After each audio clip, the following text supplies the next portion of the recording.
Good afternoon students. आज हम start करते हैं next article. To find the equation of polar of the point P x one y one with respect to general conic. हाँ जी, हमें find out करना है पोलर ऑफ ए पॉइंट। जब भी आपको पोलर फाइंड आउट करना हो तो एक तो आपके पास पॉइंट होना चाहिए, तो हम इसको लिखते हैं पोलर ऑफ पॉइंट। यहाँ पॉइंट आपको दे रखा है x1 y1। जिस पॉइंट का पोलर आपको निकालना हो वो आपके पास होना चाहिए। विद रिस्पेक्ट टू कॉनिक, जो आपको कॉनिक दे रखा हो, जिस कॉनिक के रिस्पेक्ट में आपको निकालना हो वो कॉनिक आपके पास होना चाहिए। मीन्स देखो, let this is the conic and let this is the point P x1 y1। इस पॉइंट का पोलर आपको फाइंड आउट करना है, इस कॉनिक के रिस्पेक्ट में फाइंड आउट करना है। तो सबसे पहले मैं आपको डेफिनेशन बताती हूँ कि पोलर होता क्या चीज़ है। जिस भी पॉइंट का पोलर आपको फाइंड आउट करना हो उस पॉइंट से पास होते हुए एक कॉर्ड ड्रॉ कर लेना जो कॉनिक को दो पॉइंट पर कट करेगी। Let these points are Q and R। जिस भी पॉइंट का पोलर आपको फाइंड आउट करना है वहाँ से एक लाइन ड्रॉ करना जो कॉनिक को दो पॉइंट पर कट करेगी। फिर नेक्स्ट स्टेप में जो आपके पॉइंट ऑफ इंटरसेक्शन है उन पे टेंजेंट ड्रॉ करना। Let this is the tangent at Q and this is the tangent at R। और जहाँ जाके ये टेंजेंट्स आपस में इंटरसेक्ट करेंगी, let this is the point of intersection of these two tangents.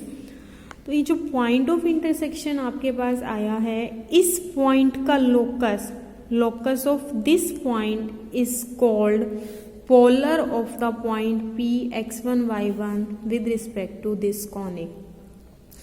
Again I repeat, जिस point का आपको पोलर निकालना हो उससे आप एक कॉर्ड ड्रॉ कर लेना जो कॉनिक को दो पॉइंट पर कट करेगी। दोनों पॉइंट पर टेंजेंट ड्रॉ करना। ये टेंजेंट जहाँ भी जाके इंटरसेक्ट कर जाए उस पॉइंट ऑफ इंटरसेक्शन का जो लोकस है वो कहलाएगा polar of the point P x1 y1 with respect to this conic. Again देखो, मैं वर्डिंग में बोलूँ तो क्या बोलूँगी? Polar is the locus of, locus है किस चीज का है? Point of intersection of tangent. Locus of point of intersection of tangents. Tangents के बारे में क्या बोल सकती हूँ? Drawn at the extremities of the chord. ये आपकी कॉर्ड बनी हुई है, ये आपकी कॉर्ड बनी हुई है कॉनिक के अंदर। तो कॉर्ड की जो एक्सट्रीमिटीज हैं उस पर आपने क्या ड्रॉ किया है? Tangents. Tangents drawn at the extremities of the chord. Chord के बारे में क्या बोलूंगी? Passing through the point P। फिर से बोलते हैं, देखो क्या बनेगा आपके पास? Locus of point of intersection of tangents drawn at the extremities of the chord passing through the point P is called polar of the point P with respect to this conic। और इस point P को हम बोलते हैं pole of the polar। ठीक है, अब book से स्टडी करते हैं यही डेफिनेशन। आपको स्टार्टिंग में कुछ डेफिनेशंस थी जो मैंने आपको स्किप करवा दी थी और आपको बताया था कि जहाँ आपकी यूज होगी वही मैं आपको बताऊंगी। देखो, the locus of point of intersection of tangents, point of intersection of tangents, इसका locus of point of intersection of tangents. Tangents के बारे में क्या बोला है? Drawn to a conic at the ends of chords. और जो टेंजेंट्स है वो कहाँ ड्रॉ की गई है? At the end of the chord पर। कॉर्ड के बारे में क्या बोला है? Which passes through a fixed point P। Chord is passes through the fixed point P is called polar of the point P and the fixed point P is called pole of the polar। I think आपको definition समझ आ गई होगी। अब हम article करते हैं। Article देखो क्या है? To find the equation of polar of a point P x1 y1 with respect to general conic. ठीक है, ये आपके पास P x1 y1 एक पॉइंट है। ठीक है, इसका पोलर आपको फाइंड आउट करना है इस कॉनिक के रिस्पेक्ट में। तो सबसे पहले इस पॉइंट से पास करती हुई एक कॉर्ड ड्रॉ की जो इसको 2 पॉइंट्स पे कट कर रही है, Q एंड R पर। फिर Q और R के जो एंड पॉइंट्स है, जो एक्सट्रीमिटीज हैं, वहाँ से टेंजेंट ड्रॉ करी जो इसको T पॉइंट पर इंटरसेक्ट कर रही है। जो point of intersection of tangent है that is the point T, उसके कोऑर्डिनेट माने हैं x डैश y डैश। आपको पोलर फाइंड आउट करना है, इट मीन्स इस पॉइंट का लोकस आपको फाइंड आउट करना है। और तो स्टूडेंट्स मैंने आपको पहले भी बताया है, जब भी किसी पॉइंट को लोकस निकालना होता है तो आपके पास 3 स्टेप होते हैं। फर्स्ट स्टेप में हम सपोज करते हैं पॉइंट, जो भी पॉइंट आपको दे रखा हो, जिसका भी लोकस आपको फाइंड आउट करना है, let this point is x1 y1। Second step होता है आपके पास एक कंडीशन निकालना x1 y1 में, जिसमें सिर्फ x1 y1 हो, इसके अलावा जो भी टर्म्स हो कांस्टेंट हो। और थर्ड स्टेप्स होते हैं replacing x1 y1 with xy, ये मैंने आपको पहले भी बताया है। तो वही चीज़ यहाँ है, जिस पॉइंट का मुझे लोकस निकालना है, देखो इस पॉइंट को लोकस निकालना है। अब मैं इसको x1 y1 सपोज नहीं कर सकती क्योंकि ऑलरेडी मुझे स्टेटमेंट में x1 y1 पॉइंट दे रखा है, फिक्स्ड पॉइंट है, वो आपको x1 y1 दे रखा है। तो मैं इसको x1 y1 नहीं सपोज कर सकती, तो इसकी जगह मैंने क्या सपोज कर दिया यहाँ x डैश y डैश। तो नेक्स्ट स्टेप मेरा होगा कि एक कंडीशन निकालूंगी x डैश y डैश में, जिसके अंदर सिर्फ x डैश y डैश होंगे और बाकी जो टर्म्स होंगी कांस्टेंट होगी। और फिर बाद लास्ट स्टेप होगा रिप्लेस कर दूंगी x डैश y डैश से, तो आपका लोकस आ जाएगा। और जैसे ही लोकस आएगा आपके पास पोलर की इक्वेशन आ जाएगी। ठीक है, करते हैं start. Equation of conic is this, through P x1 y1 draw a line meeting the conic in points Q and R। यहाँ से एक लाइन ड्रॉ करी जो इसको Q और R पॉइंट पे मीट कर रही है। Let tangents at Q and R meets in the point T x dash y dash. Thus QR is the chord of contact of tangents from the T x dash y dash। देखो इससे पहले जब मैंने code of contact का article करवाया था तो code of contact में हमने क्या किया था कि जो भी पॉइंट आपको दे रखा था from the point P x1 y1, इस पॉइंट से कोड ऑफ कॉन्टेक्ट निकालनी थी। तो हमने क्या किया था, यहाँ से मैंने 2 टेंजेंट ड्रॉ करी, पॉइंट ऑफ कॉन्टेक्ट के ज्वाइन किया, तो ये हमारे पास बनी थी कोड ऑफ कॉन्टेक्ट। ठीक है, और यहाँ जो ये रिजल्ट निकल के आया था बिल्कुल सेम वही रिजल्ट निकल के आया था जो आपका इक्वेशन ऑफ टेंजेंट का था। बस फ़र्क इतना है, जब मैं इक्वेशन ऑफ टेंजेंट की बात करती हूँ तो x1 y1 आपका पॉइंट ऑफ कॉन्टेक्ट होता है। जब मैंने यहाँ कोड ऑफ कॉन्टेक्ट की बात करी तो x1 y1 वो पॉइंट था जिससे मैंने ये पेयर ऑफ टेंजेंट को ड्रॉ किया था। अब सेम काम अगर मैं यहाँ देखूँ तो आपने इस पॉइंट T से पेयर ऑफ टेंजेंट ड्रॉ की गई है, तो QR will be act as कोड ऑफ कॉन्टेक्ट। कि कोड ऑफ कॉन्टेक्ट क्या थी कि जो पॉइंट ऑफ कॉन्टेक्ट को अगर मैं ज्वाइन कर दूँ तो दिस लाइन इज द कोड ऑफ कॉन्टेक्ट। तो पिछले आर्टिकल का रिजल्ट लगाओ, कोड ऑफ कॉन्टेक्ट हमने निकाला था, मैं फिर से बता रही हूँ, कोड ऑफ कॉन्टेक्ट हमने निकाला था, उसकी सेम वही इक्वेशन निकल के आती है जो टेंजेंट की होती है। ax1 plus hy1 plus g into x, hx1 plus by plus f into y plus gx1 plus fy1 plus c is equal to 0। But difference क्या होता है, जब मैं टेंजेंट की बात करती हूँ तो x1 y1 मेरा पॉइंट ऑफ कॉन्टेक्ट होता है, वो पॉइंट होता है जिस पर मैंने टेंजेंट ड्रॉ की हुई होती है। लेकिन यहाँ पर x1 y1 वो पॉइंट है जिससे, देखो जब मैं पॉइंट ऑफ कॉन्टेक्ट की बात करती हूँ तो ये पॉइंट वो पॉइंट होता है जहाँ टेंजेंट और कॉनिक टच करते हैं, लेकिन यहाँ x1 y1 वो पॉइंट है जिससे मैंने टेंजेंट को ड्रॉ किया है। ठीक है, तो यहाँ देखो, यहाँ ये QR को देखूँ तो इट इज सेम एज कोड ऑफ कॉन्टेक्ट, लेकिन यहाँ टेंजेंट किससे ड्रॉ की गई है, x डैश y डैश से। तो बिल्कुल ऊपर वाले आर्टिकल की तरह मैं लिख सकती हूँ equation of code of contact QR की इक्वेशन आप लिख सकते हो। QR की इक्वेशन क्या आएगी आपके पास, उसमें x1 y1 था, x1 y1 की जगह क्या है x डैश y डैश। तो देखो ये आपकी कोड ऑफ कॉन्टेक्ट की इक्वेशन थी, तो जहाँ जहाँ x1 y1 था उसकी जगह पुट कर दो x डैश y डैश। तो क्या इक्वेशन बनेगी, देखो जरा, ax dash plus hy dash plus g into x plus hx dash plus by dash plus f into y plus gx dash plus fy dash plus c is equal to 0। This is the कोड of contact QR। अब next step देखो, जो ये कोड of contact Q R है वो किस point से पास कर रही है, पी x1 y1 से पास कर रही है। ये लाइन इस पॉइंट से पास कर रही है, इट मीन्स ये पॉइंट इस लाइन पर लाई कर रहा है, इसको सेटिस्फाई करेगा। तो जहाँ x है उसकी जगह x1 पुट कर दो, जहाँ जहाँ y है उसकी जगह y1 पुट कर दो। तो देखो स्टूडेंट्स क्या इक्वेशन बनेगी, यहाँ देखो x की जगह मैंने x1 पुट किया, y की जगह y1, तो ax dash plus h y dash plus g into x1 plus h x dash plus b y dash plus f into y1 plus g x dash plus f y dash plus c is equal to 0। अब जरा इस equation को देखो, इस equation के अंदर जितने भी टर्म्स हैं या तो x डैश y डैश हैं या कांस्टेंट हैं। अब आप ये मत समझना कि x1 y1 भी तो है, x1 y1 is a point just like 2 3 point. अगर मैं 2 3 पॉइंट लिखती हूँ तो 2 will be act as x1, 3 will be act as y1। ये एक पॉइंट है, जब इनकी वैल्यूज पुट करोगे तो ये भी वैल्यूज कांस्टेंट आएगी, ठीक है। a b c f g h ये सारे के सारे कांस्टेंट है ही।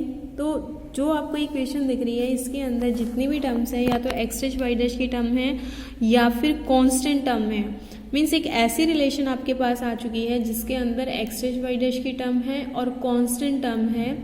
लोकस के लिए हम क्या करते हैं, x डैश y डैश को रिप्लेस कर दें x y से, तो आपके पास क्या आ जाएगा, पोलर आ जाएगा। तो नेक्स्ट स्टेप होगा locus of t। Locus of t का क्या नाम दिया था, polar of p x1 y1 is obtained by changing x dash y dash को रिप्लेस कर दो x y से। तो देखो ax plus h y plus g into x1 plus h x plus b y plus f into y1 plus g x plus f y plus c is equal to 0, ठीक है। This is the equation of polar.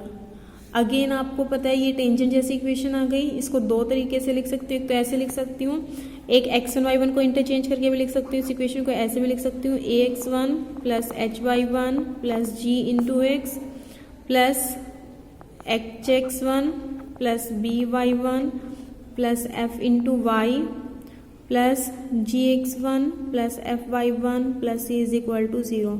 ये चीज़ मैं आपको बहुत बार बता चुकी हूँ कि इस टाइप की इक्वेशन आती है तो इसको ऐसे भी लिख सकते हो, और पूरा मैंने आपको खोल के भी बताया था जब टेंजेंट करवाया था, टेंजेंट इक्वेशन करवाई थी।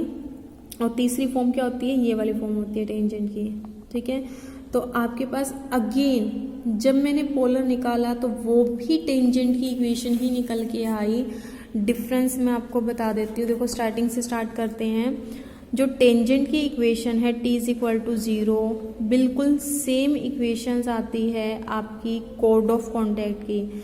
लेकिन जब कोड ऑफ कॉन्टैक्ट की बात, जब मैं टेंजेंट की बात करती हूँ तो पॉइंट p x1 y1 वो पॉइंट होता है जिस पर मैंने टेंजेंट ड्रॉ की हुई होती है।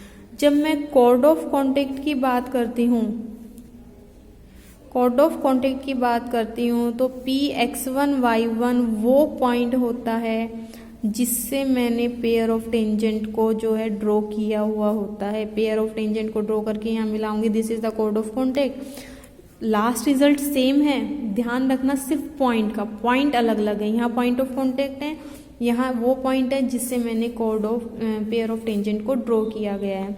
ऐसे ही जब मैं पोलर की बात करती हूँ तब भी लास्ट रिजल्ट बिल्कुल सेम है लेकिन पॉइंट अलग है। यहाँ जो x1 y1 है वो पोल है, वो पॉइंट है जिससे आपने कोड को ड्रॉ किया, दो पॉइंट पे कट किया, उस पर टेंजेंट ड्रॉ करी। Point of intersection of tangent का जो लोकस है वो पोलर कहलाएगा। तो जो x1 y1 है वो क्या है आपके पास, पोल है। तो स्टूडेंट्स इसमें आप जो है कंफ्यूज मत होना, तीनों आर्टिकल का बिल्कुल सेम रिजल्ट है बट थोड़ा सा डिफरेंस है पॉइंट का, ठीक है। उसके बाद नेक्स्ट आर्टिकल देखते हैं। To find the condition that p x1 y1 and q x2 y2 are conjugate point with respect to general conic. अब आर्टिकल करने से पहले आपको कॉन्जुगेट पॉइंट की डेफिनेशन पता होनी चाहिए, वो पीछे से करते हैं जो मैंने आपको स्किप करवाई हुई है डेफिनेशंस। देखो ये रही कॉन्जुगेट पॉइंट्स की definition. The two points p and q are said to be conjugate points with respect to conic if the polar of point p with respect to conic passes through point q and conversely। Means देखो दो point है p and q, अगर p का polar q से पास कर जाए और q का पोलर p से पास कर जाए तो हम इन दोनों पॉइंट को बोलेंगे these are the conjugate points. Again मैं रिपीट कर रही हूँ, अगर P का पोलर Q से पास कर जाए, Q का पोलर P से पास कर जाए, या मैं ऐसे भी बोल सकती हूँ पॉइंट P Q के पोलर पे लाई कर जाए और Q जो है पॉइंट P के पोलर पे लाई कर जाए, तो इन दोनों पॉइंट को हम बोलेंगे कॉन्जुगेट पॉइंट्स। अब आते हैं आर्टिकल पर। आर्टिकल था to find the condition that these two points are the conjugate points. करते हैं, देखो जनरल कॉनिक लिया, let the equation of conic is ax square plus 2hxy plus by square plus 2gx plus 2fy plus c is equal to 0। Point P consider किया x1 y1 with respect to conic, point P consider किया। इस point P का मैं polar लिख रही हूँ इसके conic के रिस्पेक्ट में। कई तरीके हैं लिखने के, आप किसी से भी लिख सकते हो, इट डजेंट मैटर, आंसर भी सेम आएगा निकल के। ठीक है, यहाँ इन्होंने ये वाली फॉर्म ले ली ax x1 प्लस h, यहाँ h बाहर रखते हैं, 2xy में एक को रिप्लेस कर देते हैं, xy1 plus yx1 plus by1 plus gx plus x1 plus fy plus y1 plus c is equal to 0। इसमें आप ये वाली भी ले सकते हो और ये वाली, तीनों में से कोई भी फॉर्म आप ले सकते हो। आपने P का पोलर लिख दिया, लेकिन आपको पता है P और Q कॉन्जुगेट हैं, तो जो P का पोलर है वो Q से पास करेगा, मीन्स ये वाली जो लाइन है वो Q से पास करेगी। Q से पास करेगी तो Q इसको सेटिस्फाई करेगा, Q इसको सेटिस्फाई करेगा तो जहाँ जहाँ x है उसकी जगह x2 पुट कर दो और जहाँ जहाँ y है उसकी जगह y2 पुट कर दो। तो देखो a x2 x1, उसको x1 x2 लिख दिया, प्लस h x की जगह x2 पुट किया, x2 y1 प्लस y की जगह y2 पुट किया, x1 plus b y2 y1 आएगा, इसमें y1 y2 लिख दिया, फिर x की जगह x2 पुट किया, y की जगह y2 plus c is equal to 0। This is the required condition. ठीक है, आप उल्टा भी कर सकते थे इसमें कि पोलर ऑफ Q लिख लेते पहले और फिर उसको P से पास करवा देते, तब भी आपके पास यही रिजल्ट निकलेगा। आपने कंडीशन निकालनी थी, this is the required condition. हाँ जी, उसके बाद नेक्स्ट आर्टिकल है आपका to find the pole of the line. Students, इस आर्टिकल से पहले आप ये वाला आर्टिकल रीड करके रखना, मैं आपको नेक्स्ट वीडियो में बताती हूँ। जो आपका कंडीशन ऑफ टेंजेंसी वाला आर्टिकल था, जो मैंने आपको वीडियो भेजी थी कंडीशन ऑफ टेंजेंसी वाली, ये वाली, ठीक है, ये आर्टिकल आप यहाँ तक रीड करके रखना। ठीक है, इस स्टेप तक ही रीड कर लेना, उसके बाद आप ये वाला आर्टिकल करोगे तो आपको ऑटोमेटिकली आता होगा। ठीक है, नेक्स्ट आर्टिकल मैं आपको नेक्स्ट वीडियो में बताती हूँ।